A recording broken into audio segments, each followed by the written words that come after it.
Ele era um líder rural, uma pessoa que preocupava com o bem-estar do trabalhador rural, sabe? Não tem como descrever a importância que seu Zé Maurício teve. Não tem, sabe? Precisa de muitos homens igual a esse no Brasil. É fazer que Brasil progredir, ver que ao toque da nossa vontade, a criar e crescer e subir. Eu acredito que isso tudo tem início a partir do momento, lá aos 9 anos de idade, 9 para 10 anos, quando ele, por circunstâncias, foi obrigado a deixar a conclusão do ensino primário. Mas, por necessidade de ajudar a família, ele não pôde continuar. O outro detalhe é lá para os 16 anos de idade, quando ele muda de função, ele deixa de ser carreiro e vai ser lavrador. Ali sim ele se torna profissionalmente aquilo que vai direcionar a sua vida e que em todos os momentos, todas as vezes em que ele foi questionado sobre a profissão dele, ele fazia questão de dizer, eu sou lavrador rural. Tá? Ele disse assim, eu preciso fazer alguma coisa que possa ajudar, contribuir e com os meus colegas de trabalho, com as famílias dessas pessoas. Eu só não sei como.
Eu fui convidada para participar, fazer parte do movimento, que não tinha senhoras no movimento. Então a gente de vez em quando saía com ele para fazer reunião na roça. Eu fui em diversas roças com ele, de que ia fazer reunião com um grupo que reunia na roça. É porque chamava, mas o povo não vinha. Então ele pegou aí ao povo. Dentro desse propósito aí de ter hospital e de um dia o trabalhador rural ter direito à aposentadoria. Esse movimento foi criado para dar uma assistência e recurso ao trabalhador rural. O trabalhador rural não tinha nada. Não teve pressão não, né? Mas o povo sentiu que achou que tanto o São Zé Maurício como o Padre Ari estavam num movimento terrorista, né? E eu vou falar com você, eu conheci ele completando 4ª série no Mobral. E eu te disse, o que os deputados, filhos de Esmeralda, fizeram para Esmeralda? As pessoas achavam que ele não ia conseguir o que ele conseguiu. Você sabe quando você está querendo fazer uma coisa e tem uma pessoa com o pé atrás, te puxando, duvidando? É isso. Eles duvidavam que ele não ia conseguir. Prejudicou, né? Porque eles estavam pegando eles como terrorista. Para a gente aqui, Esmeralda, os dois que faziam parte, que era Zé Maurício e Padre Ari, que davam muita insistência, todos os dois foram presos. O povo teve medo do movimento, o movimento deu uma fracassada. Depois ele reacendeu, veio a abertura do hospital, veio a construção daquele prédio que é do sindicato, né? Uma coisa que já tinha sido doada há muito tempo, mas não acontecia a construção do hospital. Vendemos 2 fracos, mas pioneiros do gado e cordeiro, qual seremos?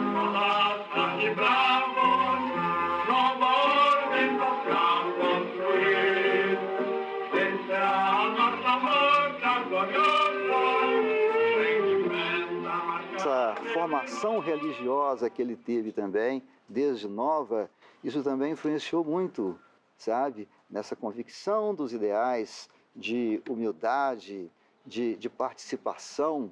Isso tudo vai fazendo, ao longo da vida dele, que ele vai adquirindo um conjunto de vivência, um conjunto de experiências que vão permiti-lo alcançar aquilo que ele foi mais tarde. Quando José Maurício da Silva, como trabalhador rural, terceiro ano de grupo, aí foi nomeado juiz de paz. Depois, ele foi nomeado como juiz de paz, ele foi nomeado juiz de direito. Quando a gente fala que ele foi juiz de direito, o povo não acredita, não. Essa análise dele tornar-se juiz de paz em 1947, com 39 anos de idade, a gente precisa observar o aspecto histórico do momento. Em 1946, o município tinha sido elevado à condição de comarca, mas não foi instalada a comarca em 1946 devido a um impedimento jurídico que só foi solucionado em 1948. Nós não temos um prefeito eleito pelo voto popular e nem a Câmara Municipal também eleita pelo voto popular, porque o governo anterior, que foi de Getúlio Vargas, dava essa prerrogativa ao presidente do Estado. Então ele está assumindo em 1947 a função de juiz de paz num lugar que não tem um prefeito eleito, que não tem uma Câmara Legislativa eleita e que não tem um juiz de direito. Então é uma responsabilidade muito grande. Hoje, quando as pessoas falam em juiz de paz, elas associam apenas a presença do juiz nos casamentos que se fala lá no cartório, no registro civil. Naquela época, não. A amplitude da função era muito grande. Muitas vezes era ele que solucionava todos os tipos de conflito. É o que eu acredito que vai fazê-lo galgar lá na década de 60, em 64, 65, também como juiz de paz, a condição de juiz de direito. Porque as decisões que ele tomou lá atrás eram decisões tão alicerçadas, tão bem fundamentadas, que o permitiram chegar a essa situação em 1964 e 65. Atenção Brasil, o Regimento Sampaio, o Grupo de Artilharia 105 e o Batalhão de Caçadores de Petrópolis, que haviam se deslocado em direção a Minas, aliaram-se às forças da 4ª Região Militar e da Polícia de Minas. O Marechal Denis, que se encontra em Juiz de Fora, desde sábado foi pessoalmente ao fronte e parlamentou.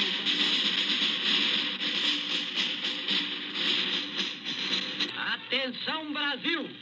Atenção Minas Gerais! As tropas do 2º Exército, sob o comando do general Cruel, já sitiaram o estado da Guanabara. Historicamente, é um momento muito conturbado dentro da política brasileira. Sindicalismo é até mesmo uma palavra proibida nesse momento, porque ela está associada ao socialismo, onde muitas pessoas erroneamente faziam e fazem interpretações até hoje, confundindo socialismo com comunismo. São duas coisas bem distintas. E naquele momento, o João Goulart, que havia sido eleito, né, ele não assume a presidência em 1960, porque ele traz, inclusive, como estigma lá do governo de Getúlio Vargas, o apelido de ameaça comunista. Dentro de um pacote de reformas que ficou conhecido como reformas de base, uma das ideias do João Goulart era fazer uma reforma agrária no país, coisa que ele trouxe lá das ideias quando ele esteve na China, e fortalecer a ação sindical. Tá? E meu pai, no conhecimento dele, talvez assim, no pouco conhecimento dele, ele assume essas ideias. E muitas pessoas começaram a vê-lo de forma diferente, sabe? E vão até taxá-lo de comunista. Olha para você ver. Aqui em Esmeraldas, grupos, principalmente de fazendeiros da chamada elite agrária aqui, viraram as costas, olhavam de forma diferente. Porque o sindicato, quando foi criado aqui em Esmeraldas, ele passou a oferecer ao trabalhador rural coisas que ele não tinha. Ele passou a ter, por exemplo, uma assistência jurídica.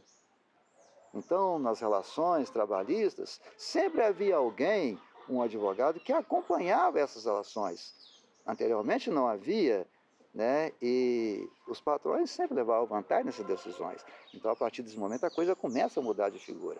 É levado de uma forma diferente.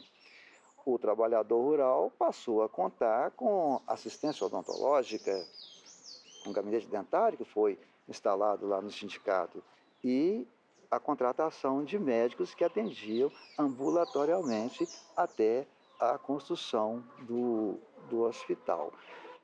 Essas coisas vão mudando as relações aqui em Esmeralda e em outros lugares também. O sindicato, ó, meu pai falou, não, então eu vou e levo meu filho também. E começou assim. Aí, inclusive, quando, igual eu te falei, né, igual eu te mostrei a foto aí, então, aí pôs eu para distribuir caixa nas fazendas. Caixa aqui, caixa ali e tal, e coisa. Eu não me lembro mais como é que era o sistema no escritório para poder me dar as cartas para levar. Só sei que eu tinha que assinar. A gente lembra mais ou menos assim, eles guiando a gente para ir para o caminho certo, né? E também melhorando a situação da gente, né? Porque melhorou demais, 99%. Uai, e que eu lembro que gostava, eu não lembro de nenhum. Eu gostava de jeito nenhum. Eu não lembro de um, porque que os fazendeiros tudo era conhecido da gente, né? Mas eu não lembro nem de um que ia a favor. Não lembro. Que eles tinham o sindicato deles, mas o sindicato dos produtores então, de inclusive, leite, né? tinha o fazendeiro que eu passava a porta dele quase todinho. Aí eu escutava ele falando lá, lavou o bobão lá, ó, lavou o bobão lá. Eu nem olhava para trás. E eu comecei a trabalhar lá em 73. E ele era uma pessoa maravilhosa, super inteligente, um coração que se de ver. E ele teve uma época que, para o pessoal aposentar, ele que pegava os documentos todos e levava para ele dar o laudo, para ele dar o parecer dele se a pessoa merecia ou não aposentar. Aí ele ficava lá lendo para eu ficar digitando, Matilde, e quando ele tinha que falar um não, precisava de ver como que ele ficava sentido. Nossa, ele quase morria. Aí o consultório dentário tinha lá, muito bem equipado, de primeira. Lá no laboratório médico atendia geral, só cirurgia que não fazia. Seu Zé Maurício da Silva, como presidente do Sindicato dos Trabalhadores Rurais Esmeraldas, ele tinha uma atuação maravilhosa. Tanto que a gente tinha, na época, mais de 10 mil sindicalizados. E desses sindicalizados, arrecadávamos as mensalidades, que eram arrecadadas dentro do sindicato, por mim e pela outra funcionária. E com essas arrecadações, o Zé Maurício podia manter a sede funcionando e já a ideia que ele brotou no coração dele e dos companheiros que ele tinha, de construir em Esmeraldas um hospital. Porque era o Pelé lá fora defendendo o nosso futebol e ele aqui defendendo os produtores rurais, né? Então, os dois desempenharam o mesmo papel, né? É uma junta, né? É uma junta. Prepara-se agora, Tostão, cobrou para Ribeirinho, inventou a boca na meta, pula a peneca, meteu o gol!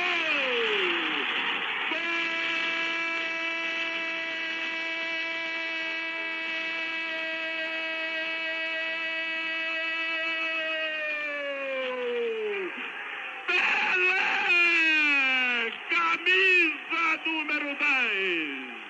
Gol legal! Grande cabeçada de Pelé. A bola veio na conta da cabeça do Rei. Saiu muito bem do chão. Subiu lá em cima e foi implacável a sua testada. Canto baixo, canhoto de Albertazzi para o fundo da rede. Primeiro gol da finalíssima Pelé para o Brasil. Foi já assim na época próxima da fundação da FETAENG. 27 de abril de 1968, não é isso? Então, eu morava aqui em Brumadinho, na área rural, e a gente foi morar na rua Jequeri, lá perto, na Lagoinha, perto do Hospital Odilon de tal. A gente dividia um quarto numa pensão, onde a gente passava a semana, e no fim de semana, quando não tinha compromisso com o movimento sindical fora de Belo Horizonte, ele ia para Esmeralda e eu vinha para a companhia dos meus pais na roça, aqui em Brumadinho. A FETAENG estava sob o domínio de uma delegacia regional da CONTAG, e demoraram de 68 até para final de 69, quando chamaram os 3 membros efetivos, primeiro o seu Maurício, depois eu como secretário, e também pelo estatuto da época o secretário era o vice-presidente, né? Mas em nenhum momento foi preciso eu assumir no lugar dele durante essa trajetória de pouco tempo, né? Nas eleições na FETAENG, desde a primeira eleição, no dia da fundação da FETAENG, durante muitas gestões teve oposição manipulada, sabe? Pessoas fingindo ser trabalhador rural só com a escritura de um terreno de sítio, sem ter atividade comprovada legalmente, nem perante as leis físicas, nem as leis morais, né? A ditadura pôs muitas pessoas lá dentro, né? Que além de fingir que trabalhava e levar o dinheiro mensal da parte da FETAENG, que era um valor extra, que às vezes superava o dinheiro que a pessoa ganhava como funcionário público da área de governo, e para vigiar e passar informações aos órgãos da ditadura, inclusive o antigo DOPS. O governo tinha uma pessoa conhecida como Marechal Taurino, militar da reserva, para quebrar qualquer aresta que te impedisse ou dificultasse o recolhimento da contribuição sindical. Esse Marechal Taurino, ele tinha 1% de toda a contribuição sindical arrecadada no Brasil. O que mais me marcou foi quando ele perdeu a eleição da FETAENG, quando ele saiu de lá. Essa foi mais marcante. Ele confiou demais no pessoal que cercava ele ali, que ele achava que era amigo dele, que estava caminhando com ele, e no final eles apunhalaram ele. Então foi decepcionante. Ele desfrutava de um nome muito forte no meio sindical e era muito respeitado. Então quando ele chegava assim, ele tinha uma recepção assim típico de uma autoridade assim, no nível estadual ou federal. Ele era muito forte, assim, o pessoal respeitava muito ele, e era muito calorosa mesmo. Então realmente foi a construção da sede própria da FETAENG. E ali ele deixou não só a sede, mas deixou também, se não me engano, 3 casas que ele comprou na época. O pessoal vinha de fora para saber que serviu como eles alocaram, ficarem lá, passar os dias, reuniões, essa coisa. Então ele deixou essa obra lá, que eu acho que mais marcante foi essa mesmo.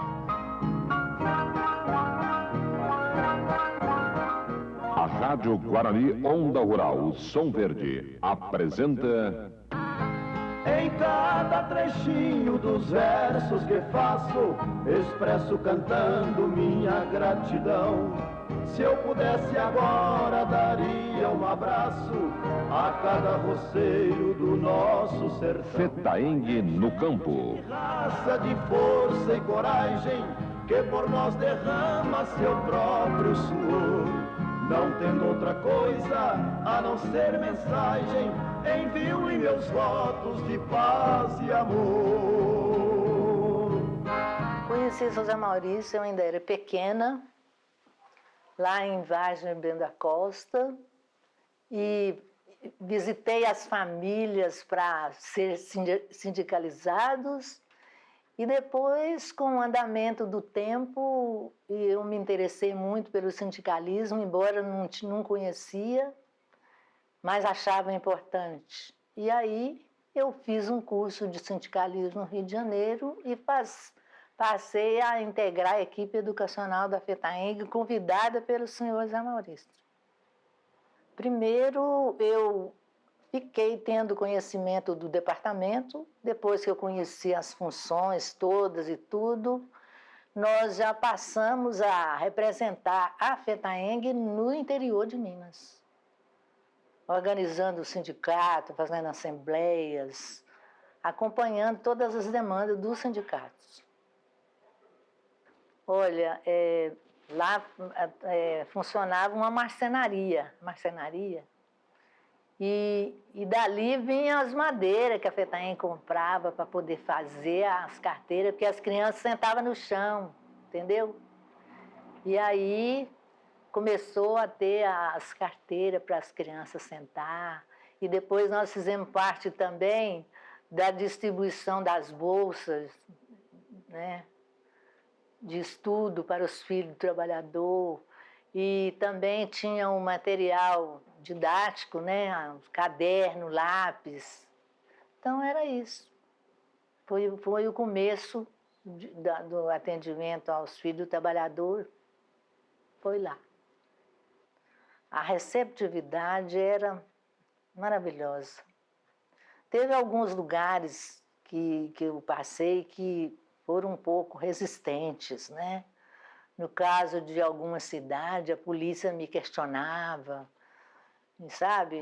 Não sabia qual é o verdadeiro objetivo da gente estar naquele lugar e tudo, até que explicasse tudo.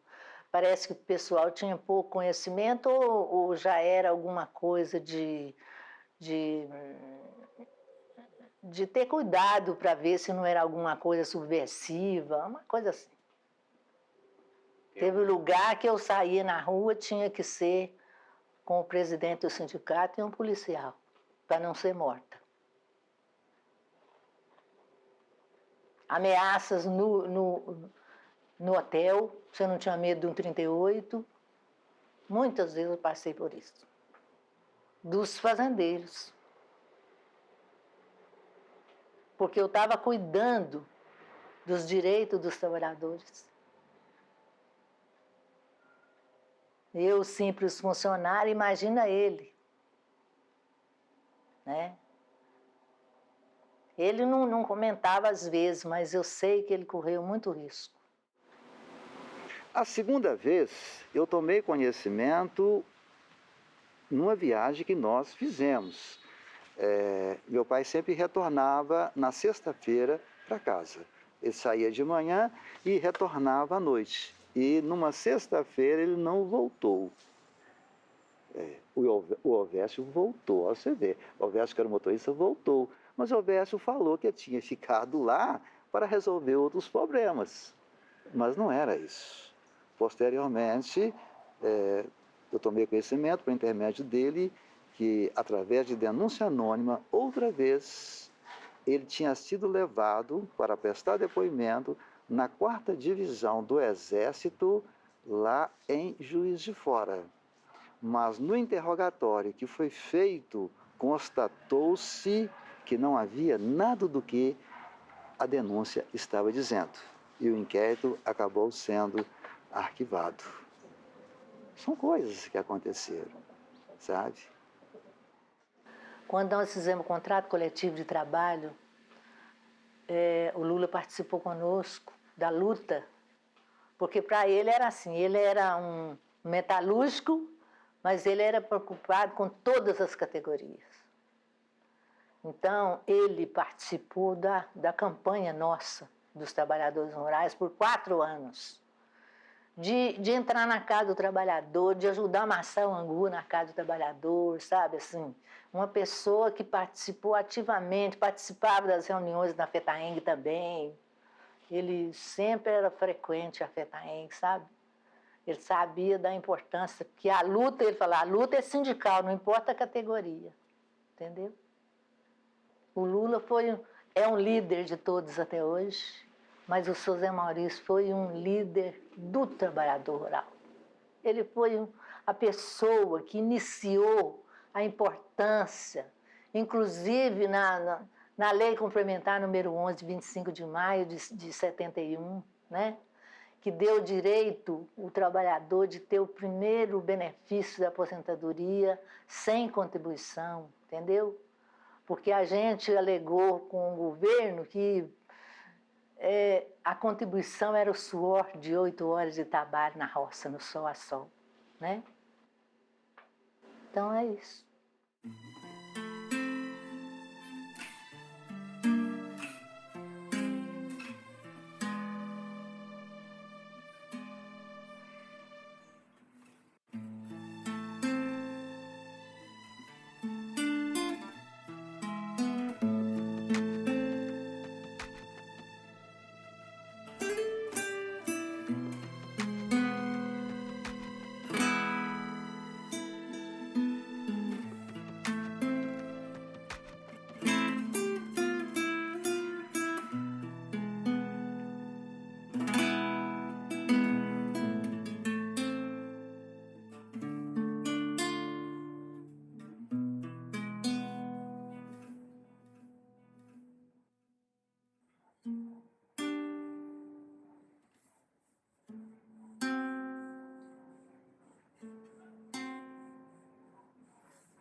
Nisso, quando a gente percebe naquela sala grande de executivo, tinha uma mesa redonda ao lado, grande, estava um senhor escuro, sentado, que devia ser o senhor Zé Maurício da Silva, que eu não sabia.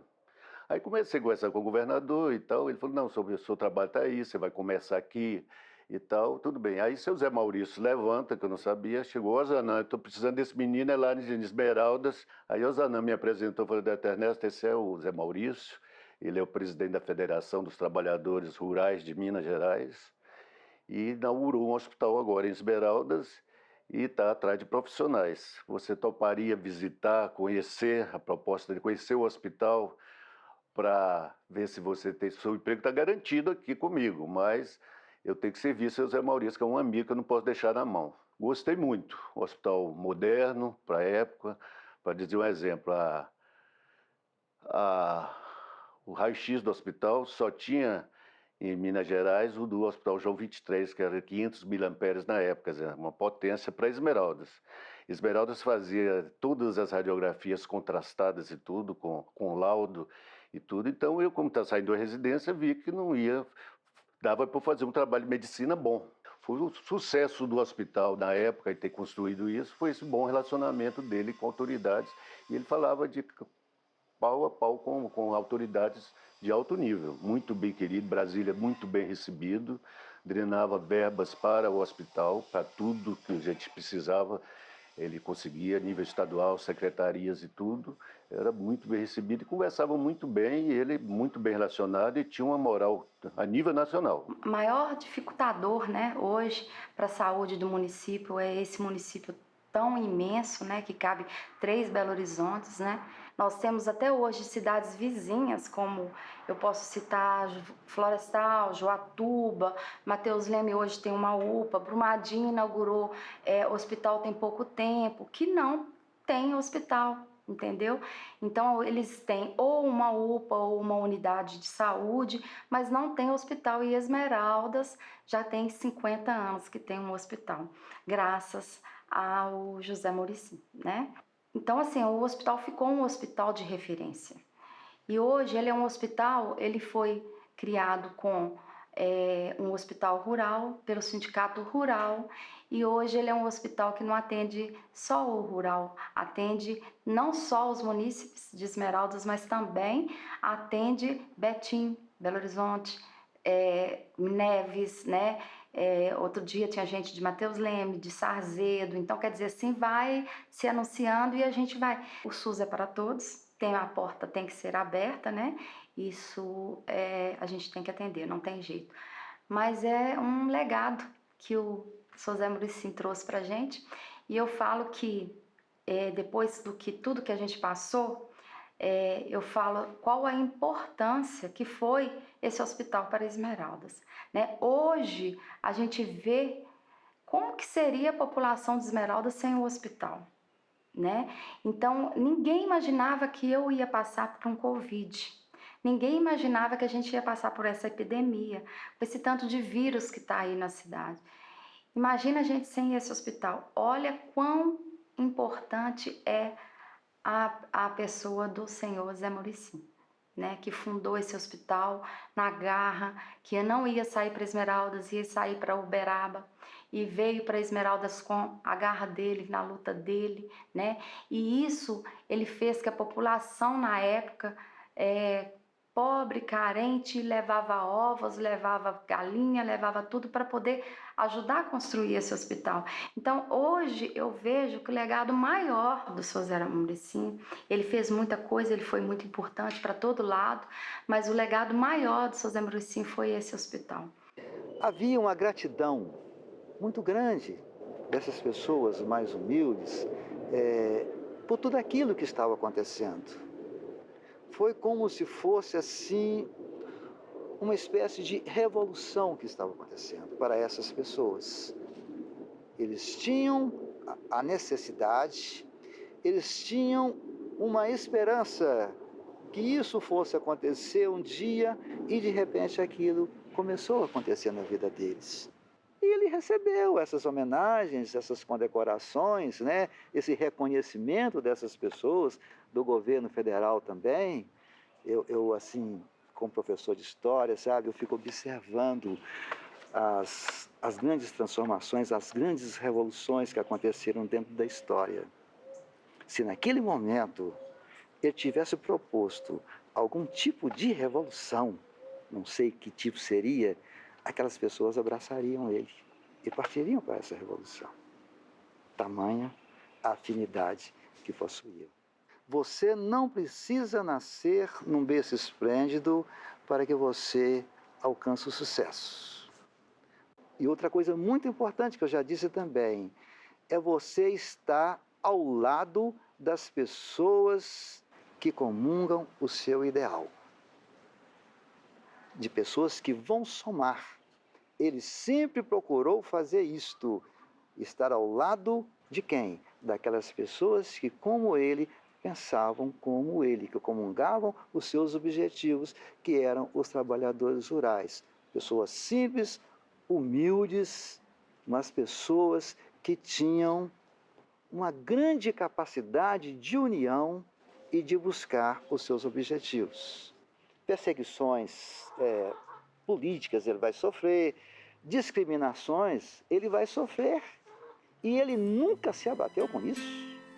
Ele falou assim, eu não vou me preocupar porque estão me chamando de negro, eu me preocuparia se eles estivessem me chamando de branco, porque eu sou negro. Então eu não tenho que me preocupar com isso.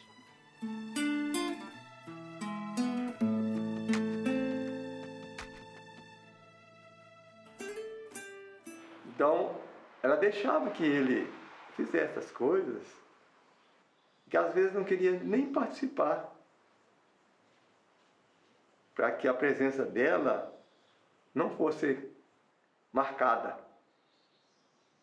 Então, por trás, não tem aquele ditado, um grande homem tem sempre uma grande mulher. Então, esse foi o papel da minha mãe.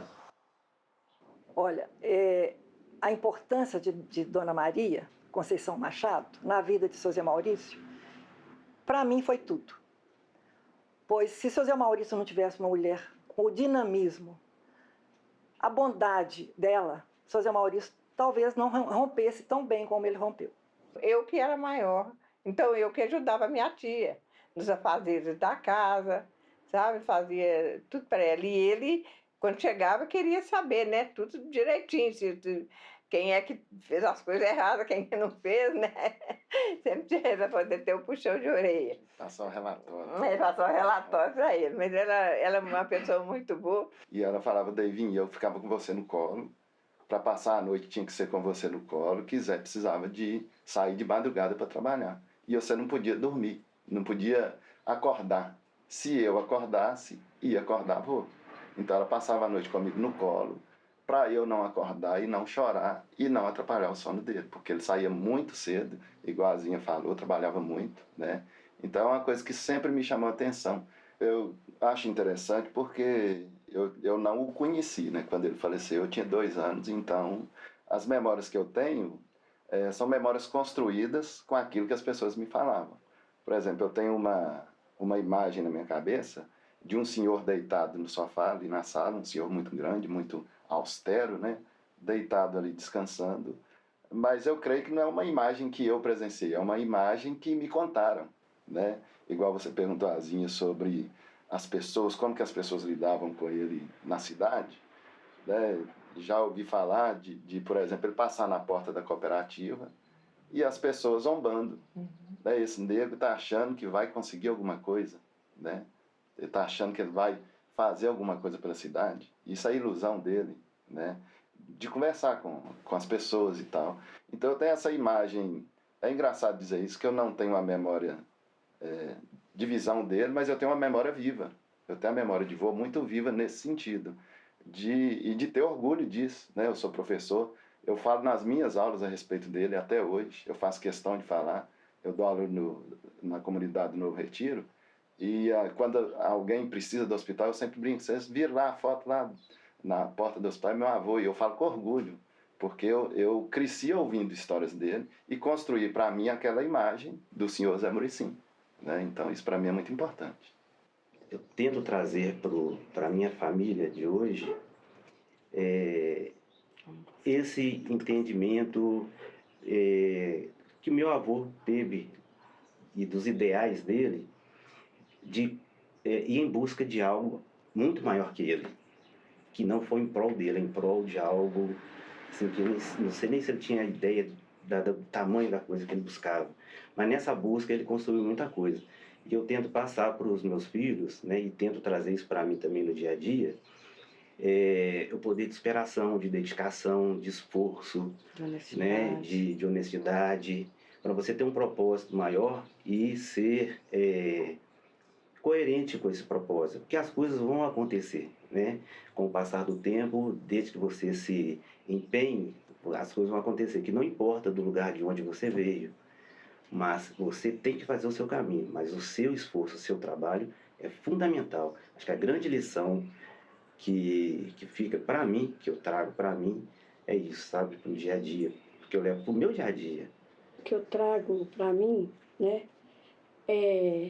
é o político, né, porque a gente vem a gente vive em um país em que a política ela não é bem vista nem bem quista, né, da forma como se é feita. E o meu avô, ele conseguiu ser político da forma que realmente deve ser, né? Pelo sentido que a política deveria ser e é explicado até no dicionário, que é o servir ao próximo. A política é servir ao próximo. O político, ele é um servidor público, né? E o meu avô, ele conseguiu ser. Por que que eu digo isso? Porque para que ele construísse tudo que ele construiu para o próximo, muitas verbas passaram na mão dele. Muito dinheiro passou na mão dele, né?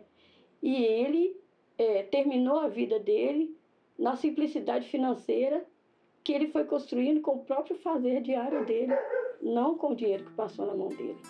Então, isso me marcou muito, sabe? A política honesta que ele conseguiu fazer. apesar da época em que ele vivia e do Brasil, né? Do país que ele nasceu. Então é aquelas coisas que surgem, né? No mundo sempre surge uma pessoa assim e aqui foi ele. Entendeu? Não tem explicação. Realmente ele foi o cara mesmo.